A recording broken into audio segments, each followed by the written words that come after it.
Il y en a beaucoup qui me disent que c'était une thérapie gratuite. Ah, j'adore.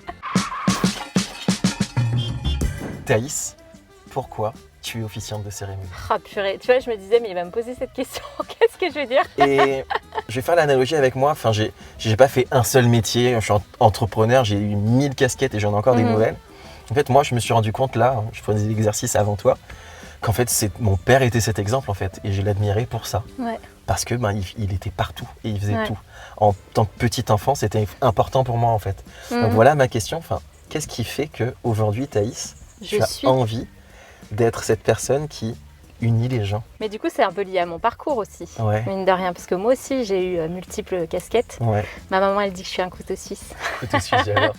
Je suis passée par plein de métiers différents qui m'ont menée un jour. J'aime dire que c'est un petit peu le destin qui a mis mes premiers mariés sur ma route à célébrer une première cérémonie. Quand on m'a proposé ça, j'avais une idée en tête que mes émotions, ça allait vraiment être ma faiblesse. Alors même que tu es une femme, en fait, tu te sens obligée de refouler tes émotions? Alors, c'était pas de les refouler, c'était, je me disais, en fait, la nana qui pleure quand elle est invitée à un mariage, je dis toujours à mes mariés ça, eh ben c'est moi. Voilà, quand je suis invitée, je chiale, voilà, pour d'ailleurs pas qu'un mariage, tu l'as bien vu.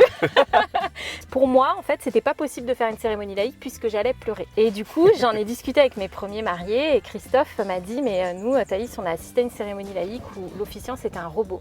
Il n'y avait aucune émotion, au contraire. Pas de souci, vas-y, pleure, je veux que tu pleures. Je fais souvent la blague parce que du coup ça a été l'inférieur, je me suis dit purée, il va falloir que je pleure, sinon il va se dire attends il est où le contrat?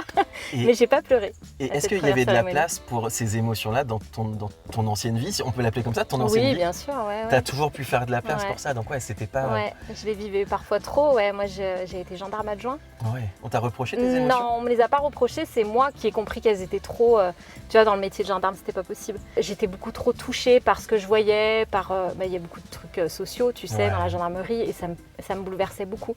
Et c'est pour ça que j'ai pas continué. Aussi, maintenant, je sais que c'était pas ma voie, mais toutes mes expériences professionnelles m'ont clairement apporté et font que je suis celle que je suis aujourd'hui, vraiment. Et je prends plein de choses de tous les métiers que j'ai faits dans mon métier d'officiante, clairement, avec ma rigueur militaire. J'adore. C'est vrai que pour l'expérience du Rosy 7, tu m'as bien dit que je te harcèlerai pour mes réponses, comme j'harcèle mes futurs mariés et leurs témoins. Mais toujours gentiment. Toujours gentiment. Un gentil stalker. Voilà, avec douceur. Avec douceur. Ce qui m'intéresse et je pense qu'il peut intéresser, c'est comment tu tisses un lien avec tes futurs mariés en fait. Qu'est-ce que tu leur poses comme question? Je pense que déjà c'est assez naturel, ma façon d'être avec les gens. Je pense que j'arrive à tisser du lien naturellement. Ça, une mariée me l'a dit. Elle a dit, Thaïs a un don pour ce qu'elle fait, pour raconter, pour tisser du lien et pour tout simplement être qui je suis et arriver à raconter les mariés. Ça vraiment, déjà je pense que ça fait partie de moi. Tout simplement, j'ai clairement pas de technique. On le ressent. On le ressent. T'as eu un modèle pour ça? Je dirais que c'est la famille, moi, clairement. Dans ma famille, on est très comme ça. On est très tactile, on est très câlin, on se dit les choses, on est beaucoup dans le partage. Donc je pense que c'est quand même clairement familial. Donc c'est une éducation aussi. C'est une éducation, mais finalement, c'est ça, c'est ton caractère, c'est une évidence en fait. Oui. Créer du lien avec tes mariés, c'est important, c'est capital. En fait, le feeling doit être présent pour les mariés avec chacun de leurs prestataires, encore plus pour des prestataires comme moi où il va falloir rentrer dans l'intimité avec le photographe, parce que le photographe, tu peux pas saquer sa tronche, c'est quand même compliqué de t'aimer devant l'objectif. C'est clair. Tu vois ce que je veux dire? Donc il y a le traiteur, bon, à la limite, ça passe quoi. Tu sais qu'il fait bien à manger, tu vas pas trop être en relation avec lui le jour J quoi. Il va être dans les cuisines. Moi, je ne peux pas. Je peux pas faire semblant.